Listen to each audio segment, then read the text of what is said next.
Everyone, in this video we are going to start ozone depletion.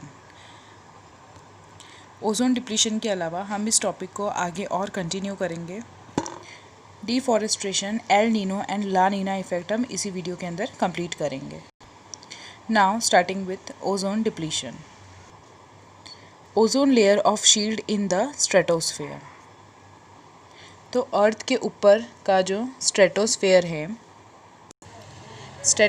है उसके ऊपर एक शील्ड प्रेजेंट है। तो जो वो शील्ड है उसको हमने नाम दे दिया है ओजोन। और ये एक्चुअली में O3 मॉलिक्यूल है।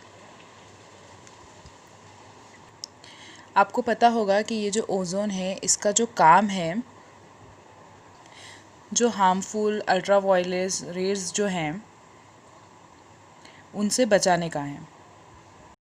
नेक्स्ट हम बात करें 23 से 25 किलोमीटर ओवर इक्वेटर, मतलब 23 से 25 किलोमीटर इक्वेटर पे ये प्रेजेंट होती है। अब अगर हम थिकनेस ऑफ ओजोन की बात करें तो ये डॉप्सन यूनिट के अंदर मेजर होती है। ये क्वेश्चन बनता है और ये ओजोन फॉर्मेशन का तरीका है, not so important. Next, shield against UV radiation, ये इसका काम है। अब अगर ओजोन होल की हम बात करें तो ये क्या है और ये किस तरीके से क्रिएट हो रहा है, और यहाँ पर जो होल है उसका मतलब क्या है, ये रियल में कोई होल है। Depletion in the concentration of ozone, मतलब कि ओजोन की थिकनेस में उसके कंसंट्रेशन में कमी आ रही है। ओवर अ रेस्ट्रिक्टेड एरिया, मतलब कोई भी एक पर्टिकुलर रेस्ट्रिक्टेड एरिया है उसी के ऊपर ये हो रहा है। अब हम देखते हैं ओजोन होल के बारे में। This diagram perfectly explains ozone hole. यहाँ पर आप लोग देख रहे होंगे कि एक्चुअली में ये जो फैक्टर्स हैं, ये जो फैक्टर्स क्या होते हैं, जैसे कि क्लोरोफ्लोरोकार्बन हो गया, CFC हो गया, और इस टाइप के जो भी फैक्टर्स हैं, तो ये सब जो ओजोन की जो ये थिकनेस है, ये आप लोग देख रहे हो ना ब्लू कलर में, इसको ये कम कर रहे हैं और इसी को हमने बोला है ओजोन डिप्लीशन। लेकिन कुछ लोकलाइज्ड एरियाज़ हैं, फॉर एग्जांपल अंटार्कटिका, मतलब अंटार्कटिका जो एरिया है ना, वहाँ पर इसका जो डिप्लीशन है वो बहुत ज़्यादा है। अगर नॉर्मली हम सब जगह की बात करें तो वहाँ पर इसकी थिकनेस इतनी है, लेकिन अंटार्कटिका में इसकी थिकनेस बहुत कम रह गई है, मतलब बहुत ही ज़्यादा। और इसी को हमने बोला है ओजोन होल। अब होल का मतलब क्या होता है, मतलब होल का मतलब ये है कि थिकनेस में कमी आ गई है, उसी को हमने बोला है होल। ये क्वेश्चन आ सकता है कि थिकनेस किस में मेजर होती है, तो थिकनेस मेजर होती है डॉप्सन यूनिट के अंदर। और ये भी आ सकता है कि ओजोन होल किसके ऊपर है, तो अंटार्कटिका के ऊपर है। चलिए नेक्स्ट हम बात करते हैं इफ़ेक्ट ऑफ ओजोन डिप्लीशन, मतलब क्या क्या नुकसान हो रहा है हमको ओजोन डिप्लीशन की वजह से। कॉर्निया अगर अल्ट्रावायलेट रेज अब्जॉर्ब कर लेगी तो स्नो ब्लाइंडनेस कॉज कर सकता है। फिर नेक्स्ट जो UVB रेडिएशन है ये आपको स्किन कैंसर कॉज कर सकता है, एजिंग कर सकता है और कई टाइप के स्किन डिसीज़ कर सकता है। Next, deficient functioning of immune system.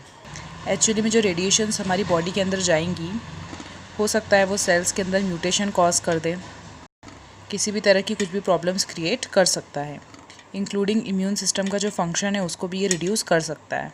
Next, a large number of land animals would become blind, मतलब कि डायरेक्ट अल्ट्रावायलेट रेज आपको वैसे ही पता है कि वो बहुत ज़्यादा हार्मफुल होती है। Next, damage to nucleic acid, मतलब म्यूटेशन के चांस भी बढ़ा सकता है, ये बहुत ज़्यादा हाई लेवल का रेडिएशन पड़ गया तो। Next, high energy UV radiations break chemical bonds of protein and other biomolecules, मतलब हाई एनर्जी यूवी रेडिएशंस जो है वो केमिकल बॉन्ड्स को ब्रेक कर देते हैं और बायोमोलिक्यूल्स को भी वो ब्रेक कर सकते हैं, मतलब हमारी बॉडी के अंदर के प्रोटीन को भी वो लोग ब्रेक कर सकते हैं। मतलब अब ऐसा नहीं है कि आप तुरंत धूप में गए और आपका प्रोटीन ब्रेक हो गया, जो ओजोन है वो अभी भी आपके अंदर प्रेजेंट है और वो सब संभाल रही है। लेकिन अगर हम हमारी एक्टिविटी को कम नहीं करेंगे या ख़त्म नहीं करेंगे तो ओजोन डिप्लीट हो जाएगी और तब ये चीज़ें होंगी। अब यूवी रेडिएशंस जो है वो फोटोसिंथेसिस की या प्लांट्स की एक्टिविटी को रोकती हैं और प्लांट्स को भी एडवर्सली इफ़ेक्ट करती हैं। नेक्स्ट हम बात करते हैं डिफॉरेस्टेशन के बारे में। डिफॉरेस्टेशन का मतलब है पेड़ों को काटना और जो जंगल है उनको पूरी तरीके से बर्बाद कर देना या ख़त्म कर देना। अब उसके क्या क्या रीज़न हो सकते हैं। ज़ूम कल्टीवेशन, इसका मतलब शायद आपको पता होगा, ये थोड़ा सा इम्पॉर्टेंट है और ये पूछा जाता है। मान लो एक एरिया है, वहाँ पर जो आदिवासी समाज के जो लोग हैं वो वहाँ पर खेती कर रहे थे।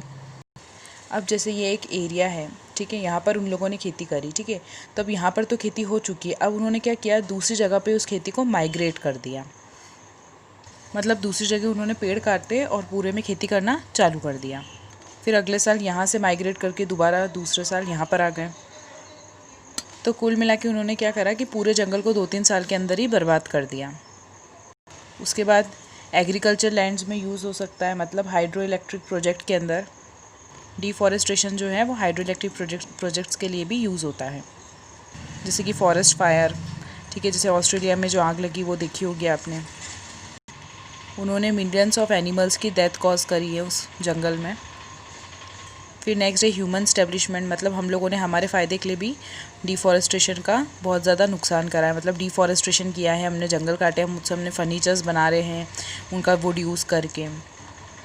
तो हमारे फ़ायदे की वजह से भी जो जंगल है उनको काफ़ी नुकसान हुआ है, या जो पेड़ पौधे हैं उनको बहुत नुकसान हुआ है। फिर नेक्स्ट है माउंटेन एंड फॉरेस्ट रोड्स, मतलब जो फॉरेस्ट माउंटेन्स के अंदर जो रोड वगैरह बनती है तो उसमें भी काफ़ी सारे पेड़ कट होते हैं। नेक्स्ट इज़ ओवर ग्रेजिंग, वहाँ के जो लोग रहेंगे या जो एनिमल्स रहेंगे वो भी खाना वगैरह खाएंगे तो वो भी पेड़ों को बर्बाद करेंगे। फिर नेक्स्ट रिक्वायरमेंट ऑफ वुड, जैसे कि हम लोग ह्यूमंस की बात करें तो जैसे सैंडलवुड का पेड़ है तो हमें उसके एक्सेसिव यूज़ के लिए हम उसको काट कर और उसकी चीज़ों का यूज़ करते हैं, तो इस तरीके से हम उनको भी ख़त्म कर रहे हैं। फिर नेक्स्ट है माइनिंग वगैरह के लिए भी ये यूज़ हो सकता है। अब नेक्स्ट इसका इफ़ेक्ट क्या होगा, जो फ्यूल है जो वुड से हमको मिलता है उसमें कमी आ जाएगी और ये नुकसान करेगा हमें। फिर है रिड्यूस टिम्बर, अब जो लकड़ी का है जो टेबल बनाने का काम करते हैं, जो सोफ़ा सेट बनाने का काम करते हैं, मतलब 50 काम हो सकते हैं लकड़ी से, वो सारे ख़त्म हो जाएंगे। फिर जो चेंज इन क्लाइमेट, तो जो क्लाइमेट है उसके अंदर भी चेंजेस आने स्टार्ट हो जाएंगे। CO2 कंसनट्रेशन बहुत ज़्यादा बढ़ जाएगा अगर इतने सारे हम पेड़ काटेंगे तो। सॉइल इरोजन भी होगा, क्योंकि सॉइल मतलब ट्रीज़ जो रहती हैं वो सॉइल को ट्रैप करके रखती हैं, बांध कर रखती हैं। फ्लैश वुड यानी कि जो वुड का आप यूज़ करते हैं वो सारे चीज़ें चली जाएंगी। मतलब आप एक सिनेरियो देखो कुल मिलाकर, तो ये किस चीज़ की तरफ आपको इंडिकेट कर रहा है, मतलब इससे क्लाइमेट में चेंजेस आ रहा है और ये कुल मिला के हमको ही नुकसान कर रहा है। हम थोड़े से प्रॉफिट के लिए ट्रीज़ को कट कर रहे हैं। जैसे कि हमको रोड बनानी है कहीं पर, तो हम उस जगह के पूरे पेड़ों को कट कर रहे हैं। हम कट कर रहे हैं लेकिन हम उनको वापस उगा नहीं रहे हैं, हम उनको ग्रो नहीं कर रहे हैं। अब यहाँ पे ज़ूम कल्टीवेशन वाला फैक्टर हो जाए, ह्यूमन कल्टीवेशन वाला फैक्टर हो जाए, तो हम सब क्या शॉर्ट टाइम पीरियड का एक लालच या प्रॉफिट देख रहे हैं और ये हमको आगे जाके बहुत नुकसान देगा। सिल्टेशन, फिर थॉट मतलब पूरी जगह पे सूखा पड़ जाना। फिर नेक्स्ट है बायोडाइवर्सिटी और रेनफॉल। रेनफॉल का जो पैटर्न है उसके अंदर चेंजेस आना।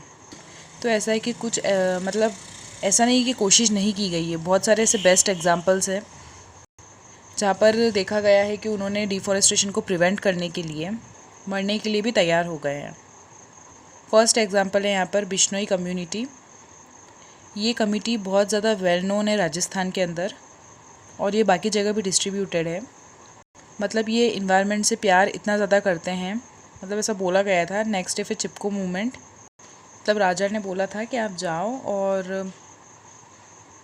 और यहाँ पर महल बनना है, गेट बनना है, तो आप पेड़ों को ट्रीज़ को काट कर ले आओ। तो इस कम्युनिटी ने मना कर दिया था और पेड़ को चारों तरफ से प्रिजर्व कर लिया था, या आप बोल सकते हो पूरा घेर लिया था पेड़ को चारों तरफ से, उसको पकड़ के खड़े हो गए थे। इसीलिए उसको चिपको मूवमेंट कहा गया है, पेड़ से चिपकना। इन लोगों का कहना ये था कि अगर तुमको पेड़ काटना है तो हमारी भी जान लेनी पड़ेगी। तो ये एक बहुत बड़ा कंट्रीब्यूशन है और उसके बाद में ये एक बहुत बड़ा रेवोल्यूशन भी बन गया था। फिर नेक्स्ट है joint forest management, issued in 1980। ये जो ईयर है ये पूछा जाता है, ये ईयर आपको याद रखना है। चिपको मूवमेंट की इमेज आपको नेट पर मिल जाएगी, आप वहाँ पर देख लेना। अब नेक्स्ट है आपका एल नीनो इफेक्ट। इसको आप जब डायग्राम से पढ़ोगे तो आपको एक बार में ही समझ में आ जाएगा। पहले इसकी थ्योरी पढ़ लेते हैं। El Nino effect is the process in which water of Pacific Ocean gets warm. In this process, warm water current flows to equator and Peru in between 5 to 8 years at Christmas time. Effect of El Nino is flood, drought and monsoon damage in India. मतलब El Nino effect is the process in which Pacific ocean, मतलब यहाँ पे कहाँ की बात चल रही है, पैसिफिक ओशन की बात चल रही है। मतलब यहाँ पर क्या है, जब पैसिफिक ओशन का वार्म वाटर हो जाता है तो वो इक्वेटर और पेरू की तरफ फ्लो करना स्टार्ट कर देता है। ये जनरली 5 to 8 ईयर्स और क्रिसमस टाइम पर आता है। इससे इफ़ेक्ट ये होता है कि जितनी सर्दी पड़नी चाहिए उतनी सर्दी नहीं पड़ती है। अब ऐसा क्यों? क्योंकि वाटर जो है वो वार्म हो रहा है। Next, effect of El Nino क्या हो सकते हैं? फ्लड हो सकता है, थॉट हो सकता है और मॉनसून डैमेज हो सकता है इंडिया में। ओके, चलिए इसको समझते हैं कि कैसे मॉनसून डैमेज होता है। ये देखिए, नॉर्मल ईयर में अगर हम बात करें तो आई होप आप एरोज़ देख पा रहे होंगे इस तरफ, मतलब ये इस तरीके से चलता है, मतलब जाना इस तरफ चाहिए, लेकिन जो एल नीनो ईयर्स होता है 5 to 8 ईयर्स, उसके अंदर ये इस डायरेक्शन में जाता है। आपको डायरेक्शन दिख रहा है, आप इमेज डाउनलोड कर सकते हैं। इस तरफ जाना चाहिए, कहाँ पर, कब? हॉट क्लाइमेट में। यहाँ पर इस टाइम गर्मी होनी चाहिए तो ये इस तरफ जा रहा है, तो यहाँ पर तो सब कुछ नॉर्मल है, लेकिन यहाँ पर अब जो पानी का जो बहाव है वो उल्टा हो गया है और दोबारा से इक्वेडोर और पेरू की तरफ आने लगा है। तो इसकी वजह से जो यहाँ पर ठंड पड़ी वो इतनी ज़्यादा नहीं पड़ी। कहाँ पर? यूएसए में। अब अगर ठंड ज़्यादा नहीं पड़ेगी और गर्मी ज़्यादा पड़ने लगेगी तो ये भी एक नुकसान है, जबकि आपको सबको पता है कि क्रिसमस टाइम पे सबसे ज़्यादा ठंड पड़ती है।